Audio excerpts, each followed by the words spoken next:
So Jim, thank you for being here. I said in the introduction that you're not a fan of retrospectives and you're generally not a nostalgic person, but we appreciate you being here to talk about a film you made nearly 20 years ago. Thanks for having me. I'm not against retrospectives as long as it's not my own work. So, thank you all for coming. Thanks so much. And thanks for having this retrospective. I'm really very honored. I'll start with just a couple of questions for you about Dead Man, and as you can see, we have a full house who I'm sure have a lot of questions. This is a film that I think it's now, some people regard this as your greatest film, your masterpiece. It's also a film that sort of had a difficult life at the beginning, but it's had an interesting and really enduring afterlife. Did you sort of anticipate that this film would have this kind of legacy? No, certainly not. I was just happy we could make the thing. It was really very difficult to finance. It was very difficult to shoot a film where we traveled all over Arizona, into Nevada, to Southern California, into Oregon, shooting a film that's all period, where you can't see a road or a telephone pole or an airplane or a car. So it was very difficult. It was just a rough film to make, and we could never get the financing the film really required because I insisted that it would be black and white. So it was just quite a rough experience, but a very, very positive one. But it really was difficult. So I'm very proud of the film, and I haven't seen it since 1996, but that's just the way I don't look at my films again once I have seen them with an audience, and it's not at a film festival, and the audience doesn't know I'm there, and I watch my films once like that, and then that's it for me. So my memory's probably pretty hazy on the film itself. And also, I have a stronger memory usually of the experience of making the films than what the hell is in them in the end. So anyway, forgive me if I don't remember a lot of things about the film, but I have a pretty good memory of it. The film is often described as a neo-Western or revisionist Western, and I think there are some ways in which it inverts the conventions of a Western. The character, for instance, he's very passive, which you tend not to see in protagonists of Westerns, and the use of landscape is also very different, I think, than a typical Western. Were you thinking very consciously in terms of inverting these Western conventions? Well, I was interested in the Western, as I am with any kind of genre that I might approach. I'm interested in them as a kind of frame within which you can kind of do whatever you want. So there are a lot of unconventional Westerns which were very inspiring to me. And there are Westerns where landscape is incredibly important or unusual, like, say, The Big Sky of Howard Hawks is quite unusual. It's more kind of a mountain man movie in a way. But I was also, I love Westerns that are unusual, like, there are some very almost Brechtian Westerns, like Fritz Lang's Rancho Notorious, or certainly Nick Ray's Johnny Guitar. And then there are just interesting, odd Westerns by Monty Hellman and Sam Peckinpah, but also Sam Fuller's 40 Guns, or films like Blood on the Moon. Some Bud Boetticher films are somewhat unusual. So I don't know. The genre contains a lot of not real formulaic examples already that I was drawn to. I'm not a big John Ford fan, I must say, although he has a very elegant, beautiful way of constructing a film. But what the films contain have always been problematic for me, especially I have a strong feelings for kind of an Aboriginal culture, Native American culture, that I find very insulted by a lot of Ford's films, except for Cheyenne Autumn, maybe an exception. But what am I talking about? I digressed somewhere. Let's take some questions from the audience. The question is about Neil Young's electric guitar score, which was recorded in a somewhat unconventional way, right? You played him the film and he responded to it? Yeah, well, I wanted Neil to ask Neil Young to make the music for the film, and I'd been a big fan of Neil Young's music, but most particularly his electric guitar playing and his work with Crazy Horse, his band, which is his more wild side of Neil's music. So I finally was able to get in touch with Neil, and at one point we were shooting the film actually in Arizona, and Crazy Horse was playing, and we had a weekend or one day off, I don't know, but I was able to get a lot of tickets for the crew to go to see Crazy Horse, and I also was able to get to meet Neil afterwards briefly through a very labyrinthine connection. So I got to go up to Neil afterwards, and he said, yeah, I heard you wanted to talk about your film. Have you finished it yet? And I said, no, we're still shooting it. And he said, well, I don't plan anything, so here's what you do. When you have a rough cut of the film, send it to me, and I'll get back to you very soon, I promise you. But I don't know, reading a script, I don't know, it doesn't mean anything to me. So when I had a rough cut of the film, I sent it to Neil, and like 2-3 days later, Neil Young calls me and says, hey, man, I like this film. Can you fly out here tomorrow, and you can stay on my ranch, and we'll talk about it? Which I, of course, did immediately. And I said, I referenced a film. I'm not a huge Eric Clapton fan, although I have respect for him, but he's not one of my favorite guitarists. But he did a beautiful thing for Stephen Frears' film called The Hit, where he pretty much scored the film with one electric guitar. And I mentioned this to Neil. I thought it was very beautiful, and would Neil consider scoring our film alone with an electric guitar? And he said, well, I don't know. I was thinking of getting, Kurt Cobain was gone, and he said he was thinking of asking the other two, Dave and Chris from Nirvana, to make a score with him. And he said, what do you think about that? And I said, I'll tell you tomorrow. I'm not sure. It sounds interesting. And then the next morning we talked again, and I said, well, that's a great idea. And he said, no, I like your idea better. I'd like to do it by myself. So then we recorded the film, in San Francisco in a warehouse. We converted it to a recording studio with a remote truck outside, and Neil played to a rough cut of the film, responding to it emotionally. And he had some themes, there are only a few, but which he had already played me, and I said, these are great, So anyway, that's kind of how the score was made. I could go on and on with a lot of details and anecdotes about Neil, and working with him. But you should give us one. Well, okay. One was he's recording to the film with dialogue, and he said, I need to hear the dialogue in your rough cut while I'm playing. So I said, but Neil, that might bleed through. We're going to record. What if I change the edit? This isn't the final cut of the film. And he said, yeah, don't worry about that. And he left the room. And then I went in a corner with Jay Rabinowitz, the editor. We were both there. And I was saying, Jay, this is fucked up, Neil says he's, it won't bleed through, but he's playing to the track, and you hear their voices, and if I make any edits later, the music won't rest where it was, and it'll be a disaster. And Jay's like, yeah, this is complicated. I don't know. He seems so adamant. And we're talking. Suddenly, Neil walks up to us. He looks right in the eye in both of us and says, hey, man, I was out in the truck. Do you guys realize we have about 200 microphones in this room? I was just listening to all you guys were saying. And I'm going to have to say again, don't worry about it, man. It's going to work. And we're like, okay, all right.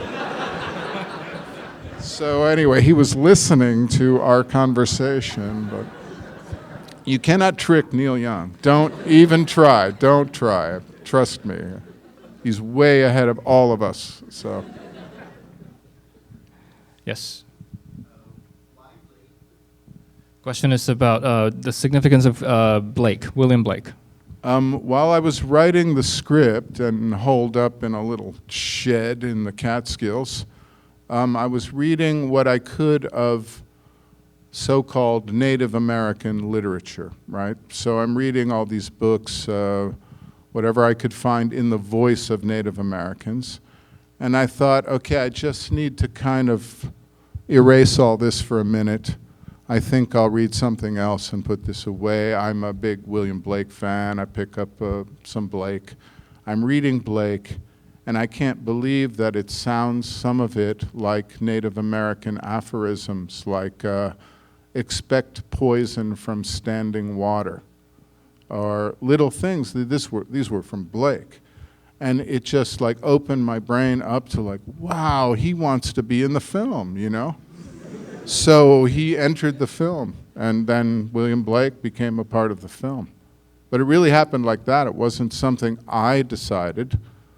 I saw a beautiful Q&A here during the New York Film Festival with a film director I love, Claire Denis from France, and someone was asking her, I don't know if it was you, Dennis, no. Anyway, someone in the audience asked her, why did you kill so-and-so during the film? Her new film, Bastards. And she said, I didn't kill him. The other character killed him. Why do you make me a murderer? I don't do this, you know. So, but I understood completely, because a lot of times when I'm writing, I'm just sort of writing down things I hear the character say, and I really don't believe it came from me, you know. And William Blake, he entered the film. It wasn't a thing where now I will put, and he shall be called William Blake, and we will quote William Blake. It really was because William Blake wanted me to put him in the film somehow, you know. I believe that.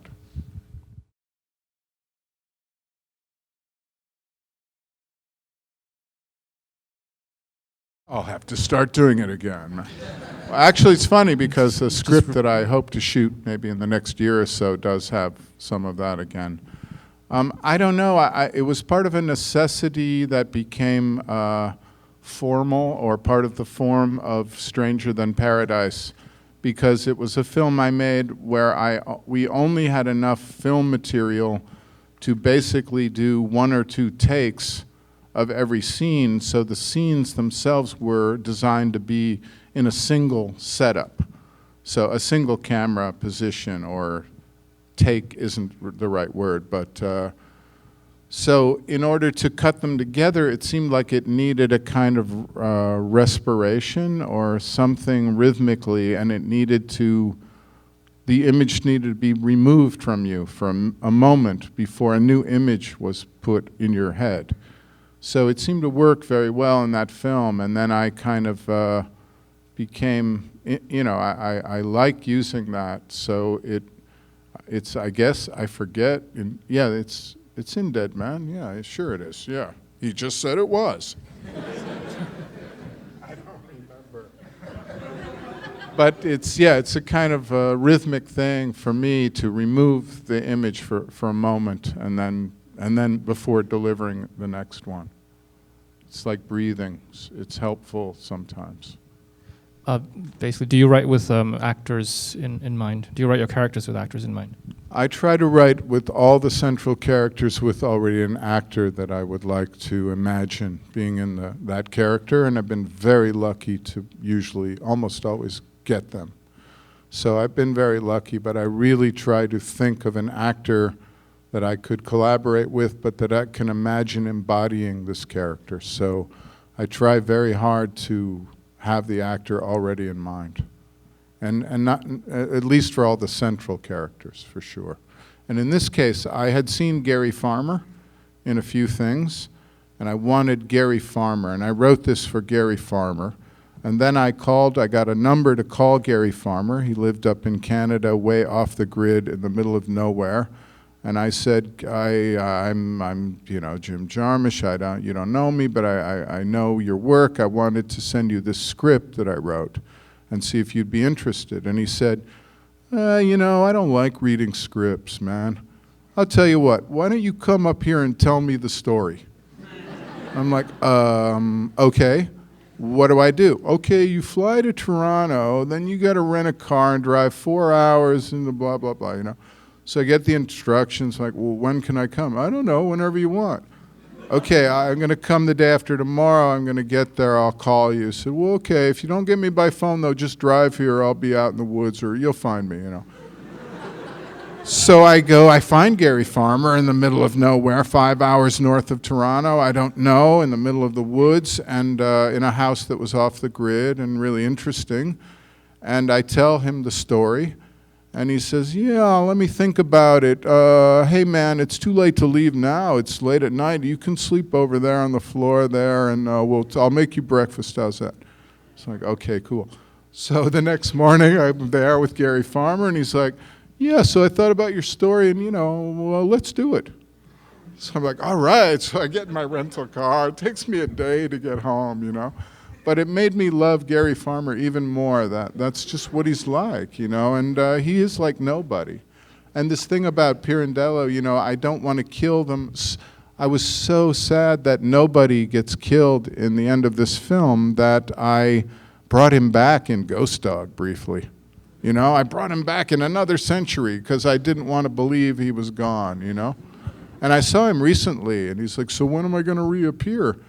And I said, you know, I didn't put you in this film I have that's just coming out now. And he said, I know you didn't. And you know what? That's fucked up. So I said, you know, it is kind of fucked up, Gary. I got to think about it, man, you know. He's like, all right, well, you know, I'm still here, so, you know. But he's just, I love that man so much. And Johnny Depp wrote this for him, and really, it's so amazing to have him be a kind of blank piece of white paper you can write all over, you know? And another incredible character that I dearly love, Johnny Depp, and what he gave to the film. I had trouble with him personally while making the film. We were friends. I had trouble, and I realized why. He was reading a biography of Marlon Brando, who's like, you know, always be adversarial to the director. The director is a piece of shit, you know? So Johnny, his idol, he was acting like Marlon Brando. I was going to kill him, but we've talked about it since, and he was there for the film and gave beautiful things to the film. But, you know, I'm going to take that book and, like, rip it to shreds and burn it. Fucking Marlon Brando, you know? Question is, how much rehearsal and improv happened in this film? It completely varies by the actors themselves. To me, there's not one way to work with actors. There's one way for any one director to work with any one actor. So generally, I do not rehearse what's in the script. I love to rehearse scenes that I make up, so on the spot often, so that the actors can be in character. And can learn to react as that character. But all actors are different. For example, when I tried to change a line for Robert Mitchum, I just wanted to invert 2 lines, and I went to his trailer, and his friend, his kind of minder that was with him, said, wait a minute, you're going to change a line on Robert Mitchum? He doesn't change the lines, you know? And I said, I know he doesn't improvise. No, I'm not saying improvise. I'm saying he does not change the line. And I said, well, I just need to talk to him. Okay, go ahead. Good luck to you. So I go in there, and Mitchum says to me, I said, I want to flip these 2 lines. I'm really sorry to do this to you. And he said, wait a minute. You just said you're really sorry to do this to me. Isn't that what they said to Gary Gilmore? And so I was up against these kind of characters, you know. And then I had someone like Michael Wincott, a great actor who he only improvises, right? So I'd say, okay, in this scene, you know, Michael, you guys are riding through this forest and it's getting dark out and I need some dialogue about the darkness. And he said, okay, give me a second. And he walks away and he's walking around in the woods and he comes back and says, okay, I got it. What is it? You'll see. Okay, and we roll the film, and he says some beautiful thing about, aren't you glad that it gets dark out kind of gradually? Because what if it just went out all of a sudden and scared the bejesus out of you, man? But I didn't know what he was going to do exactly. So I just had so much fun with these people, and I got to say, with Billy Bob and Iggy Pop and Jared Harris was so much fun, and those guys really created that scene. I mean, we went in a trailer and wrote the dialogue, but they were hilarious looking up, how many times in the Bible do you think they call people Philistines, man? I love that. We got to use that, this kind of thing. They were just fantastic. And Billy Bob's reaction, like getting shot, and like, you shot me. You fucking shot me. It burns like hellfire. This kind of stuff they did was I was so lucky to have these amazing people to play with, Question is about your secret society, Sons of Lee Marvin. No. Yes. No. Okay. Yes. We're still active. Yeah. That's really all I can tell. It's still a secret society. Yes. I can't really. All right. Moving on. Sorry. Yes. The question is about the Native American response to this film. Have you talked to audiences? Yeah, I have a lot, and it's a bit general. I mean, some like the film very much, others less. Different tastes. It's a very diverse group of people, very complex people. But I've had some very beautiful things to the extent of going to a Native American film festival in New Mexico, where they had a wall with photos of all the guests, and I was the only non-Aboriginal, non-Native American person there, and I was really honored. And then a bunch of guys told me, okay, tonight we're going to give you your name. We'll give you a new name. And so they gave me the name of Silent Snow Wolf. And I was very honored. So I've had very amazing experiences. But, it's, people have different tastes. But in general, I had very positive feedback from Native American viewers of the film. Advice for young writer-directors? Wow, that's so general.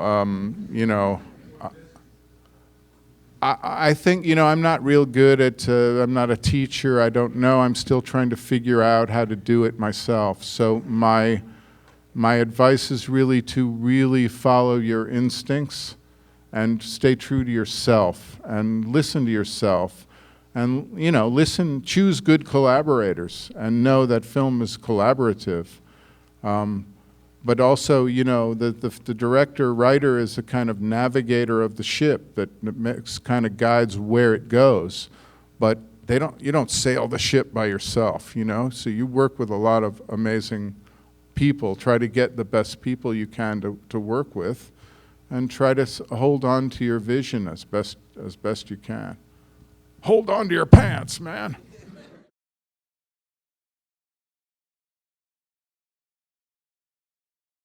Yeah, Robbie Mueller, I learned so much from this man about filmmaking, but about a lot of things in life in general, and about light, and about recording things, and about capturing things in the moment, and about trusting instincts. And Robbie and I had a really wonderful way of working, no storyboard, a shot list only if really necessary for ourselves. I still don't like making a shot list each day when I'm working. Robbie's idea is about instincts and trusting your instinct and your intuition. And Robbie would always say things like, oh, of course we can plan everything in advance, and then when we go to that location, it's a different time of day. The light is different. The clouds are different. So why would we cling to the idea we had previously? We must always be on our feet. Think on your feet. And we did a lot of interesting things while scouting for this film together, which was we'd find the most dramatic, incredibly beautiful landscape you could imagine, and then we would turn our backs on it and film the other way. And this is something Robbie was like, look how magnificent that is. We've seen it in a fucking calendar. Let's look over there. It's a small tree and a rock, very sad and emotional, you know? So we would film that instead. And this is just one example of a kind of way that Robbie thinks. And I learned so much from him thinking that way. So don't look for the obvious. Always keep your eyes open. Keep thinking on your feet. Shooting a film is a process. And you don't know, you can't control everything in the process. So be open. Another thing Robbie taught me was like, okay, you're shooting a scene, and suddenly we're outside and it starts raining. And most crews would say, well, this scene doesn't take place in the rain, so let's pack up and we'll have to stop for today. And Robbie's would be, wonder what it'd be like if the scene's in the rain. Maybe it's much better. Or, well, Robbie, we already shot some of it. Okay, well, think of some dialogue where they can say it's about to rain. Or, you know, like keep thinking. Don't be set in your script. It's something that came from Nick Ray, who said, if you're just going to shoot the script, then why bother? And this is something like Robbie also instilled in me. And Robbie Mueller is a kind of brilliant man who's a very rebellious teenager in part of his spirit, and yet an incredibly technically gifted person. So I'm always astounded by directors of photography in a way, because they have what Gary Farmer would say, oh, they got each foot in a different canoe. And that is like to say that Robbie Mueller has an incredible scientific, technical mind, and yet a completely aesthetic mind. And this is true of Fred Elms, too, another very strange man. But these people, you know, they do have each foot in a different canoe, and me, I'm not like that. I'm in one canoe, you know? So I'm really amazed by these kind of people. But Robbie Mueller, he's like my family, my brother, my teacher, someone, I don't know. I wouldn't even be here without Robbie Mueller. I don't know how to explain it, but the guy is so important to me and in my life, and taught me so many things. Why he even was shooting films with me, I don't know why, you know, but I tricked him into it. I gave him some really good weed, you know. All right, I think that's a good final note. Yes. Thank you. Thank you.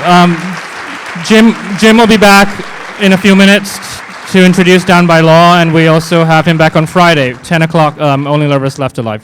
Thank you for coming. Thank you for coming so much.